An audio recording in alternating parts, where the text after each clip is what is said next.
keadaan orang-orang yang mulia, orang-orang yang saleh, yang memiliki rasa takut yang luar biasa kepada Allah. Nah, membaca sejarah mereka atau kisah-kisah mereka, bagaimana mereka memiliki rasa takut ini sebetulnya bisa menyadarkan kita. Mereka ini yang punya ibadah luar biasa, yang taatnya sama Allah luar biasa, masih takut sama Allah dengan ketakutan yang luar biasa. Justru semakin saleh seseorang itu, maka semakin besar rasa takutnya kepada Allah Subhanahu wa taala. Bahkan sampai dalam Al-Qur'an kan disebutkan oleh Allah Subhanahu wa taala tentang kriterianya seorang ulama. Alladzina yakhshallahu min ibadihi al-ulama. Jadi punya rasa takut yang luar biasa. Gak mau melanggar perintahnya Allah, menjauhin larangannya Allah Subhanahu wa taala. Ada yang ketika datang waktu sholat, wudu, wajahnya pucat. Pucatnya mungkin bahkan melebihi daripada orang-orang yang sedang sakit. Ketika ditanya, kenapa engkau ini selalu pucat ketika mendengar azan, ketika berwudu, maka dijawab oleh beliau apa? Apakah engkau tahu saya ini akan menghadap ke siapa? Setiap orang yang punya salah itu kalau menghadap kepada seorang hakim itu pasti takut kepucatan. Wajahnya pucat, merasa takut karena hendak berdiri di hadapan sang hakim, diadili atas perbuatan salahnya. Dan saat ini saya akan berdiri berhadapan, bermuajahah dengan yang maha agung yang menciptakan saya, yaitu Allah Subhanahu wa taala. Sedangkan manusia itu nggak pernah luput daripada perbuatan salah. Jadi rasa takut datang karena apa? Hendak berhadapan dengan Allah Subhanahu wa taala. Makanya merasa takut yang luar biasa sampai wajahnya itu pucat bagaikan buah semangka yang belum matang. Nah, kalau mau sholat saja ketakutan yang bersemayam di hatinya seperti itu, maka ketika sholat dia pasti bisa melakukan dalam keadaan khusyuk.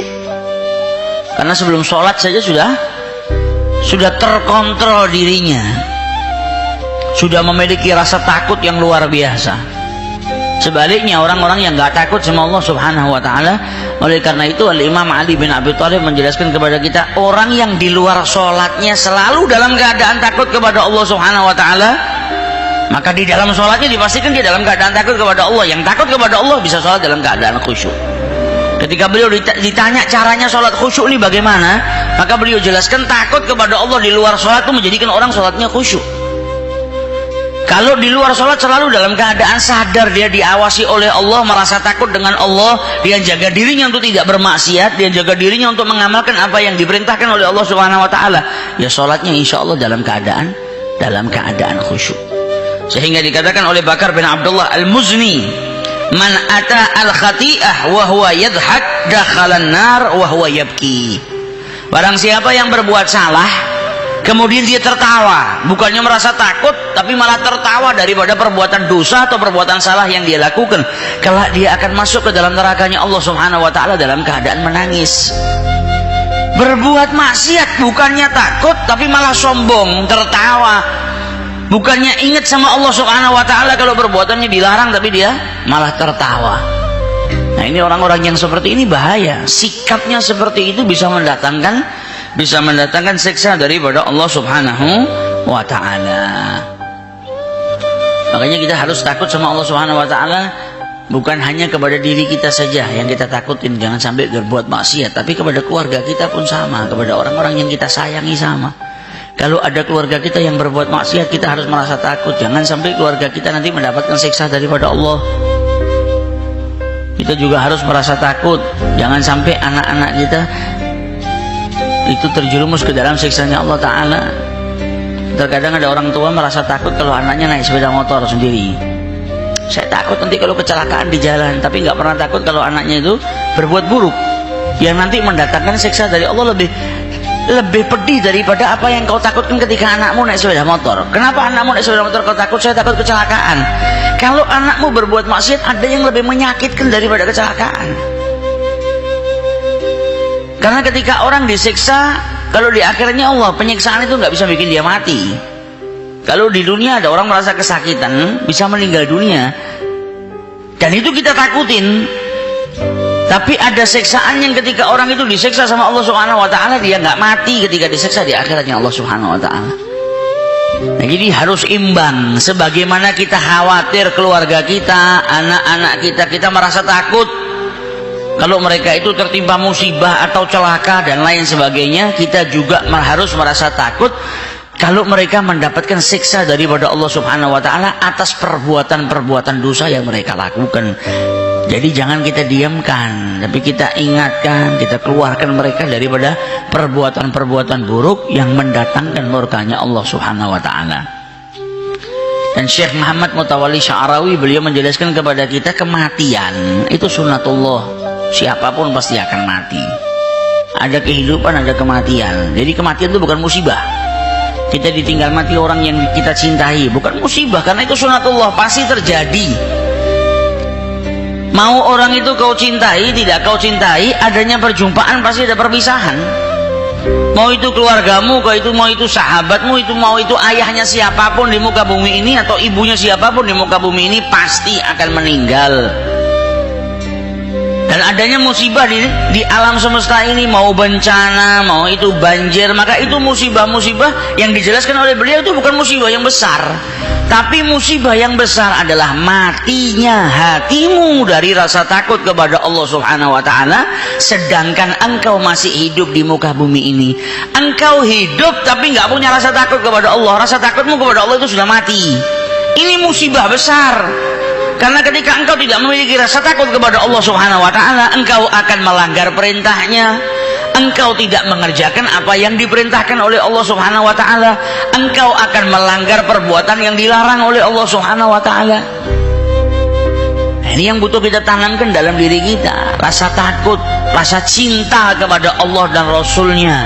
Karena orang kalau sudah hatinya penuh dengan cinta kepada Allah dan Rasulnya, cinta tadi juga akan menjadikan dia takut. Cinta tadi akan menjadikan dirinya mencintai apapun yang diperintahkan untuk mencintai, dan membenci apapun yang diperintahkan oleh Allah Subhanahu wa taala untuk dibenci. Ketika orang cinta dengan Rasul sallallahu alaihi wasallam, maka rasa takut yang ada dalam dirinya apa? Ketika cintanya nggak diterima. Jadi orang kalau jatuh cinta yang ditakutin apa? Cintanya bertepuk sebelah tangan, atau cintanya nggak diterima sama kekasihnya yang dicintai, atau cintanya ditolak. Nah, rasa takut tadi justru akan menjadikan dia semakin tergerak hatinya untuk lebih mencintai Rasulullah sallallahu alaihi wasallam. Nah, ini yang diajarkan sama para ulama kita, penuhin hati kita dengan mahabbah kepada siapa? Kepada Allah dan Rasulnya, kepada hamba-hamba Allah yang saleh. Supaya apa? Supaya kita tidak terjerumus ke dalam perkara-perkara yang diharamkan.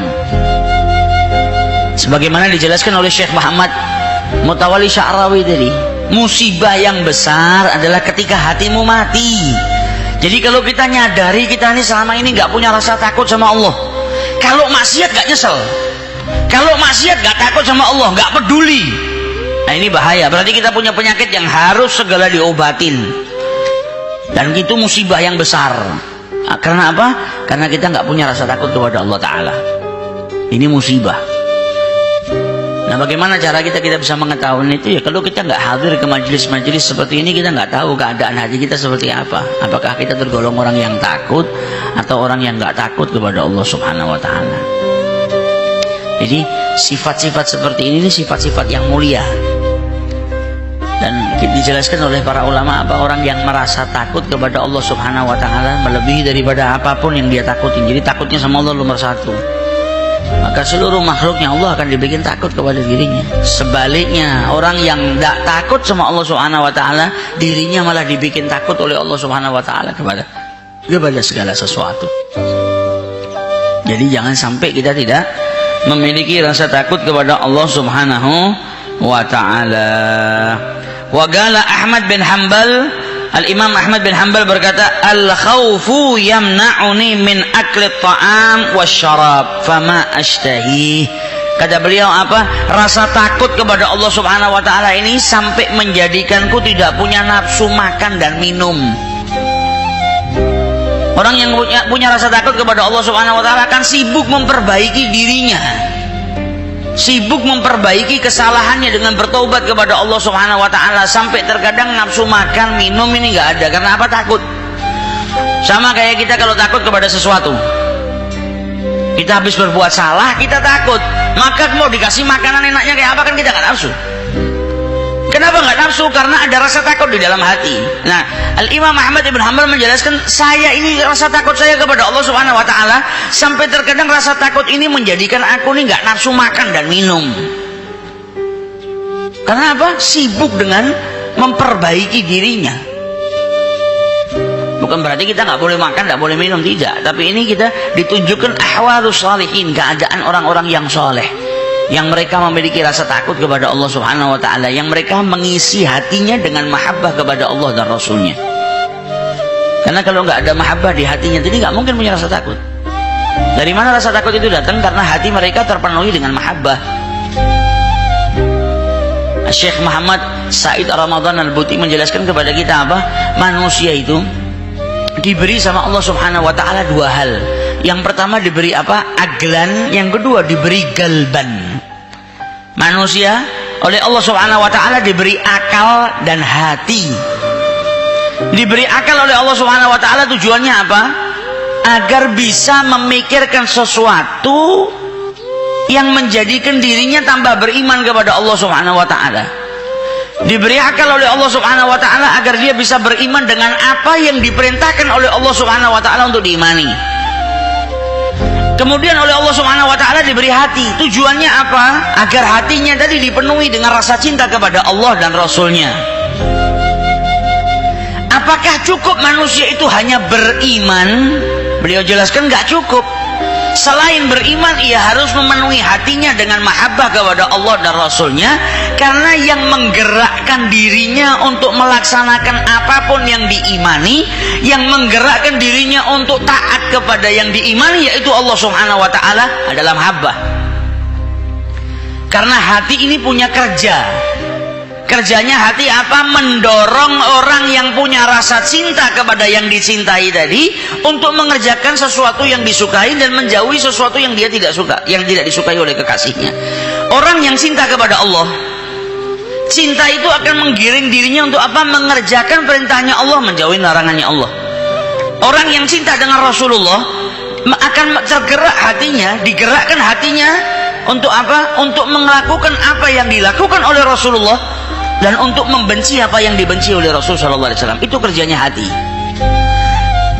Ketika hati sudah cinta, akan digiring ini orang yang punya rasa cinta untuk mencintai apapun yang dicintai oleh Allah dan Rasulnya, dan membenci apapun sesuatu yang dibenci oleh Allah dan Rasulnya.